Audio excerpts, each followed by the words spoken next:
Assalamualaikum warahmatullahi wabarakatuh. Jumpa lagi dengan saya Robit Fahmi di channel Analisa Politik.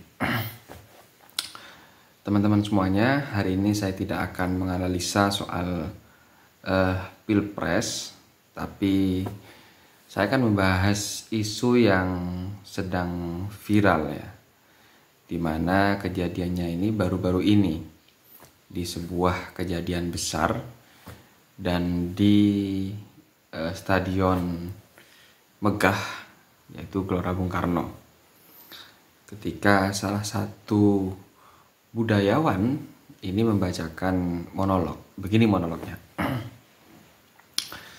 Di sini nyebutnya banjir, di sana nyebutnya air yang markir. Ya begitulah kalau otaknya pandir.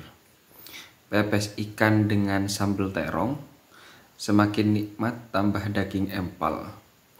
Orangnya diteropong KPK karena nyolong, lah kok kuar-kuar mau dijegal. Jagoan Pak Jokowi rambutnya putih, gigih bekerja sampai jungkir balik. Hati seluruh rakyat Indonesia pasti akan sedih jika kelak ada presiden hobinya kok menculik. Kalian tahu siapa yang membacakan monolog ini? Kalau saya melihatnya ini lebih kepada pantun ya, daripada monolog. Jadi monolog ini dibacakan oleh seorang budayawan. Dia adalah Butet Kertarejasa. Banyak yang menyayangkan lah soal monolog Butet, dan apalagi itu dibacakan ketika peringatan Bulan Bung Karno. Jadi pestanya Partai PDI Perjuangan. Harusnya ya Butet ini menyampaikan pesan-pesan perdamaian, persatuan ketika menjelang Pilpres. Ini kok justru menjadi pemecah persatuan. Ya tidak mencerminkan sebagai seorang budayawan ya, yang seharusnya memberikan pesan-pesan yang damai gitu kepada publik. Tapi hari ini kita tidak melihat itu dari sosok Butet Kertarejasa. Apakah ini kemudian ada sesuatu sebagaimana yang disampaikan oleh Fadlizon lewat cuitannya bahwa seseorang yang cerewet untuk mengisi dompet, mungkin kira-kira demikian. Bahkan Pigai, siapa nama lengkapnya ya, Pigai itulah, dia menganggap seorang Butet ini sebagai penjilat kepada penguasa. Kalau saya membacanya ini lebih sepakat dengan apa yang disampaikan oleh Hasan Asbi ya. Jadi Butet ini justru dia meludahi Ketua Umum PDIP, yaitu Megawati. Karena kenapa?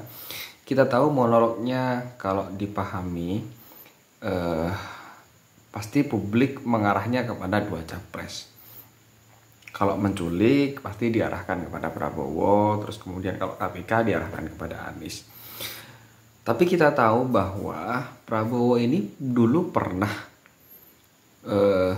bergandengan dengan Ibu Megawati ketika Pilpres 2000 berapa ya?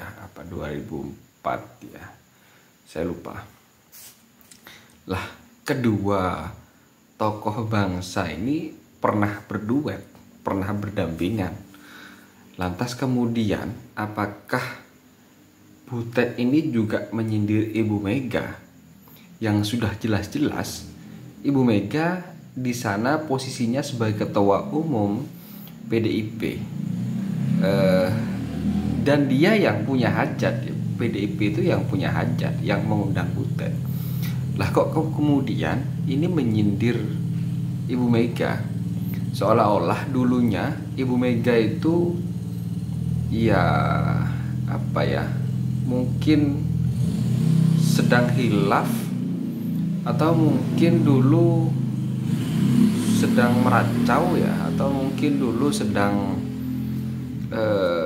ngelindur ketika dia bersama dengan Prabowo waktu itu di Pilpres 2004 lah, nggak tahu Pilpres tahun berapa saya lupa.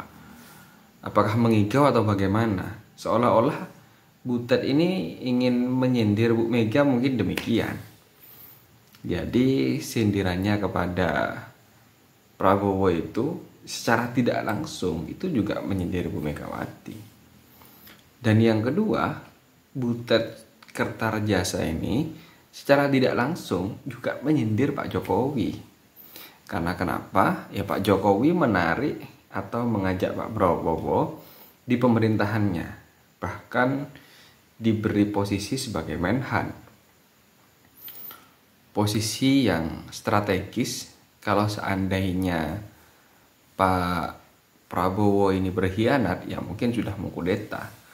Karena dia punya pasukan di belakangnya yang sewaktu-waktu bisa digerakkan seandainya ingin merebut kekuasaan. Tapi itu tidak dilakukan oleh Pak Prabowo. Bahkan di banyak diskusi ya, kalau memang Pak Prabowo itu menculik, di banyak diskusi, dan itu sudah disampaikan di beragam diskusi yang di media massa, bahwa orang-orang yang diculik oleh Pak Prabowo atau tim Mawar pada waktu itu, dan semuanya kembali dalam keadaan hidup. Seperti halnya yang kemarin, yang baru saja meninggal, Desmond justru bergabung dengan Gerindra, terus kemudian ada lagi yang bergabung dengan Gerindra. Tidak mungkin kalau kemudian orang yang sudah diculik terus kemudian bergabung dengan partai yang itu didirikan oleh yang menculik. Ini kan konyol. Pastinya mereka lari ke partai yang berseberangan. Lah, ini membuktikan bahwa ya itu tidak benar. Kalaupun itu keliru, ya harusnya ada pengadilan yang memutuskan bahwa misalkan Pak Prabowo ini adalah orang yang benar-benar terlibat waktu itu dan menjadi otak penculikan mahasiswa kala itu ya. Tapi kan selama ini tidak. Itu hanya sebatas dijadikan mainan politik saja dan dikeluarkan ketika Pilpres. Jadi seolah tidak ada isu lagi untuk menjatuhkan Prabowo, sehingga isu itu terus saja yang dikeluarkan ya. Apa mungkin ini bentuk kegelisahan dari PDI Perjuangan karena posisi Ganjar itu disalib oleh Prabowo secara survei, secara elektabilitas, sehingga kemudian karena mungkin tidak berani mengirimkan pesan secara langsung kepada publik, sehingga pinjam tangannya Butet Kertarejasa untuk membuat buat pesan yang menurut saya tidak pas kalau kemudian itu disampaikan ketika agenda besar PDIP yang itu menyangkut kepada founding father bulannya Bung Karno ya. Dan saya pikir Bung Karno itu founding father dan dia tidak menginginkan perpecahan, inginnya persatuan. Kalau kemudian pesan semacam itu disampaikan di bulan Bung Karno, apakah tidak menangis Bung Karno di alam kubur sana? Kan demikian. Bahkan ada, kalau saya lihat di media massa, kubu Nasdem itu mengkritik ya. Kubu Nasdem itu mengkritik, katanya Butet ini ya bukan budayawan. Ya saya lupa lah penilaiannya seperti apa. Demikian juga dengan Demokrat. Dan anehnya Gerindra, Prabowo itu justru suka dengan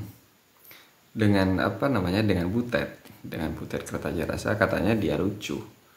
Ini kan konyol, dikritik malah disukai itu.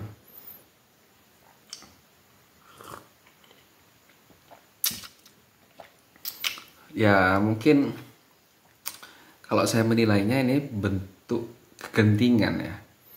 Kegentingan dari PDIP sehingga kemudian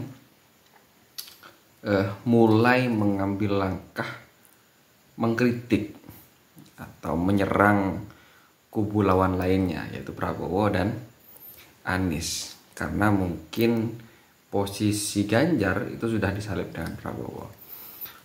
Di politik itu kan begini, kalau Anda ingin menang, jatuhkan lawannya.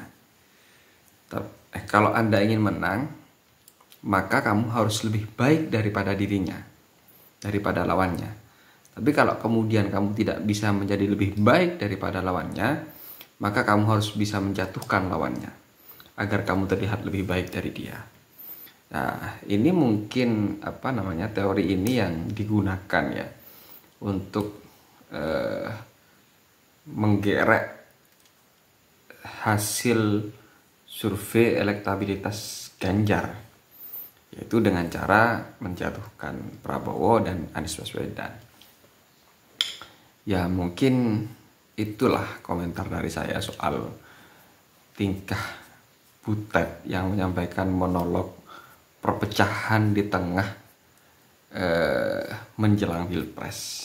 Bagaimana menurut teman-teman sekalian? Sekian dari saya. Assalamualaikum warahmatullahi wabarakatuh.